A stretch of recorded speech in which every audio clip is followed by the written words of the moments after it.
Hey guys, I'm so excited for all of you guys that you're going to study abroad. I remember when I was here in your place and you guys have been through the process, you guys have been through the applications, through all the constant emails, sending 20 emails and getting no responses. You guys have been speaking to peer advisors and you're here, so I just want to start off by saying congratulations to all of you guys. Here's a little rainbow for you guys and here's a little... Good job. Jim and John would have said before some statistics already about study abroad. I'll just throw in a couple more for those of you who are more employability minded. And for those of you who are a bit more employability and work minded, here's a little graph that compares you to the students that don't go study abroad, to very drunk students that definitely don't go study abroad, and to apes. So you guys are much more likely to study abroad. One statistic that nobody has mentioned yet, and I'm pretty sure of that, is for those of you who are a bit more romantically inclined, then according to the BBC, the Erasmus program is responsible last year for over 1 million babies. They didn't tell you that in application process, did they? Now, to share a little bit about my experience studying abroad, I'd like to take you back, I guess, and give you a bit of background knowledge. I grew up in Spain, in the western country of Spain. Now, can I have a quick show of hands who's going to Spain? Woo! Cool. We can chat afterwards as well if you want. I'll be in the videos after as well. And when graduating high school from Spain, I had a chance to go and study abroad at the university, to go here to Scotland. Now, what a lot of you who are not from here soon realize when you arrive to Scotland is that it tends to be a little bit gloomy. And so when I heard that the Glasgow University offers a study abroad program, I was super excited and I was ready to apply, I was ready to go. Now, at this point, I gotta tell a little background story about myself at that point in time. What happened was that I had just finished a summer internship working in America, selling books door to door. It doesn't sound like the most fun job in the world. It's one of those really tough jobs, but if you do well and you manage to succeed pretty well, then you get something really good in your CV. And I did, fortunately, do fairly okay, and I was really excited, and I felt really kind of proud and that I had this cool thing in my CV. My friends would call me a little bit cocky at that time. I like to think self-confident. But I was sure that wherever I wanted to go, I would go study abroad. So I applied, and after doing research, talking to my friends, talking to staff, I set my mind on going to study abroad in Hong Kong, like my friend Natalie did here. And I was so sure that I'd get into Hong Kong, that you know how you have to apply for your first choice and second choice and your third choice, and they keep on telling you, Shona will be cringing at this point, they keep on telling you that, you know, you gotta pick places where you're sure you want to go to your first, second, third choice. I really didn't kind of do much research about the other two. I sort of applied to the first one and then just selected what was the easiest thing to apply to. And it so happened that the first choice was obviously Hong Kong. The second choice was the University of Nottingham in Ningbo, China. And third choice was Singapore. So I applied, I was very excited, and then, you know, the emails started coming in, and you recognize all these emails. Most of them, 99% are from Shona usually. All these emails started coming in, but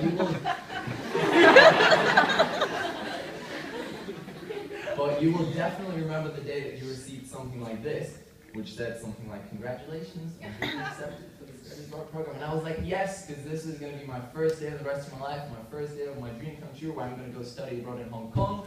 Or so I thought until I opened the email and it said, you're going to study. Now, I remember, and now that I've graduated, I can speak this aloud. Showing us here, but it's okay. What was I going to say? I remember the first thing that crossed my mind when I received this email, and it was something like, I thought Nottingham was in the UK. And the second thing was, where on earth is Ningbo? I literally did not know where. I knew it was in China. China's pretty big. I literally had no idea where Ningbo was. Fortunately, after having doubts and a little bit of an emotional roller coaster of thinking, oh, will I go, will I not go, I'm really happy and excited that I did go, and I had the most incredible year of my life. I've met some of the most coolest friends and coolest people that I've ever met so far. I had a chance to visit some incredible places and spend a whole year driving around an electrical scooter, which was about the most exciting thing I did in my study abroad year. For those of you going to China and Asia, you'll probably drive around a lot on an electrical scooter, maybe. I had a chance to eat some of the most incredible foods as well. Excited for those of you going to China who will get a chance to taste those, to see some really, really cool places, and even to spend a summer living in China with a host family, learning Chinese as well, which was really fun. Now, at this point, I'd like to ask for a quick show of hands, but who of you are going to a country where English is not the first spoken language? This is pretty much a good bunch of you. Now, keep your hands up if you do not speak the main language of that country. Still a good bunch of you. Very well. Now, next thing is a message for all of you guys, and the message is misunderstandings. See, when you're in a place like this where you don't speak their language, a lot of times things get lost in translation a little bit, and that will guaranteed happen to you. And I'd like to just share one of the experiences that I had with this. As a student studying abroad, a lot of you will be looking for part-time jobs, and so was I. And if you're going to Asia, the most common part-time job that international students like us have is teaching English, usually to little kids about this size. Now, the way it usually works is you kind of, through the university, you know a lecturer who has a friend, who has a daughter, and her parents want you to teach her English, and so you kind of connect, and that's how the connection happens. And that's exactly what happened to me as well. But still, I haven't met this family, and I remember one Friday evening, I got a text message from the father of this girl who I'm yet to meet, inviting me on a little trip to meet their family. And I thought, cool. It was the next day, it was Saturday morning. I thought, great, I'll spend the morning, have breakfast with them, meet the little girl, talk about what we're going to teach, talk about the money that I'm going to make, cash in hand. And then by the afternoon, I'd be back home, and I'd be studying for my exams that was happening this week. Now, what a surprise has befallen me when I realized that this little trip turned out to be a 3-day trip where they took me 200 miles away from England to attend their family's wedding.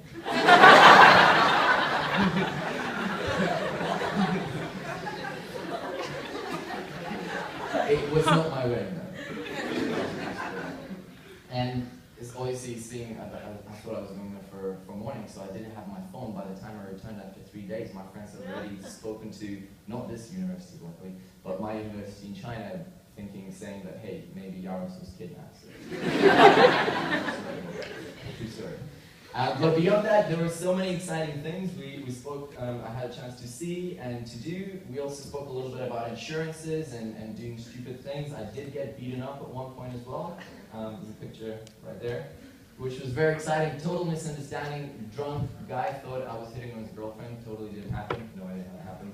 I got a chance to try Google Glass, which I'm a bit of a technology geek, so for those of you who know what Google Glass is, that was really exciting as well. It doesn't really work in China because you can't just Google it. But actually, I also had a chance to visit my beloved Hong Kong when I attended a little meditation course. This is a course called Vipassana Meditation, and it's a really cool course. You spend 10 days in complete silence. It's quite fun. On the surface, that's what it is. You just spend 10 days in silence, waking up at 4 a.m. every morning, eating a very strict vegan diet, where your dinner is at 11 a.m. That's the last time you eat. But this man in the middle was a Buddhist monk that was sort of leading this course, and I remember he shared a little story with us that I'd like to share with you today, because I think the story fundamentally relates to my top tip and to what personality students should have when they go and study abroad. And this is a story that is called Filling the Bottle of Oil. Now get ready, story time. This story is about a young mother called Ashna, a young mother from India who had 3 kids. Now, one day Ashna realized that she didn't have any oil left, so she called her youngest son, who was only 7 years old, and she said, here's 10 rupee. Rupee is the currency that they use in India. And here's an empty bottle of oil. Go to the market, find the lady that trades oil, give her 10 rupee, let her fill out your bottle of oil, and come rushing. So the little kid was super excited because he was like, my mother has never given me such amounts of money before and entrusted such important tasks. So he runs to the market, he finds the woman who trades oil, he gives her the 10 rupees, she fills out his bottle of oil, he runs back home, and on his way back, guess what? He trips up, and half of the bottle of oil is spilled. So this boy is really, really sad and comes rushing home. He's like, Mommy, I spilled the bottle of oil. And he's really, really sad, but she's a nice mom, so she's like, it's okay, it's just oil. So, but she still needs her her rest of oil. So she calls up her second son, who's only 8 years of age, a little bit older, and she says the same thing. Here's 10 rupee, here's an empty bottle of oil, and go out to the market, find the lady that trades oil, give her the 10 rupee, she'll fill out your bottle, and you can wash it back. So the little kid is really excited, because my mother never trusts me. He's 8 years old. My mother's never really trusted me to do such things. So he runs to the market, he gives the 10 rupee to the lady, she fills out his bottle, he comes rushing back, and guess what? He also trips down and also spills half of the bottle. Now, this guy, he's a bit more optimistic. So he comes rushing to his mom and he's like, Mom, look, I have spilled half of the oil, but I have half of the oil left. And now between my oil and my brother's oil, you have your full bottle of oil. He's like really happy. And the mom's like, well, yeah, okay, I guess that makes sense. But at this point, she's just a little bit curious, so she calls up her third kid, her daughter, who's only 9 years of age, and I guess she's a little bit curious what's going to happen. So she gives her 10 rupee, gives her this bottle, says go to the market, find a woman that trades oil, give her 10 rupee, she'll fill out your bottle of oil, you can rush it back and see what happens. So the girl, again very excited, goes, gets the oil, and on her way back, story is a story, she also trips up and also spills half of the oil. But this girl is a study abroad girl. She knows the value of hard work. So instead of crying, instead of being so optimistic, she comes back home and she says, Mom, look, I've been to the market, I did as you said. I brought back the oil, but on the way back, I fell over and I spilled half of it. So now what I'm going to do is I'm going to go back to the market and I'm going to work hard for the rest of the day to earn another 5 rupee so that I can buy the rest of the oil and I can bring you back the full oil. Now, this story I find very exciting. Oh, there she is. This story I found really exciting because it really in many ways relates to the experiences that I've seen different students having while studying abroad. And you'll have a guess what these 3 kids are called. They're called the optimist, the realist, and the pessimist. Now, I've seen students, in fact, there were some people that I know, and a student came out with me to China when I was studying abroad, who did not have such a great experience. She did spend a lot of time crying, she did spend a lot of time missing home, and she actually ended up turning back and returning home earlier than she was expected. You don't want to be that person. I've also seen students who go studying abroad and they spend the whole year traveling, the whole year partying, and the whole year having fun, and then they return thinking, why did I get such bad grades for the first year that I actually managed to go to social sciences? But then there's the third type of students that do go out and study abroad. They have fun, they do all the traveling, but they also remember the importance of working hard. And you've heard that over and over again, that a lot of times it is harder studying abroad for depending on what countries that you go. It is more tough, so you gotta remember that you still gotta do your studies. A lot of you will still have part-time jobs like I did as well. So it is important to balance that so that you can only not benefit from the cultural exchange, but you can also reap the benefits of the academic year as well. Now, with that in mind, I'd like to finish off and sum up by showing you a little video that I made while studying abroad, and this is what's called the 1 Second Project. Now, for those of you who know, or for those of you who don't know, 1 Second Project is a thing that was started by some guy in America, and what it is whenever you go somewhere exciting, you take a video of 1 second every day, and then at the end of that period, you just put it all together into one long video, and I'd like to share it with you now.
what taught me to feel alive.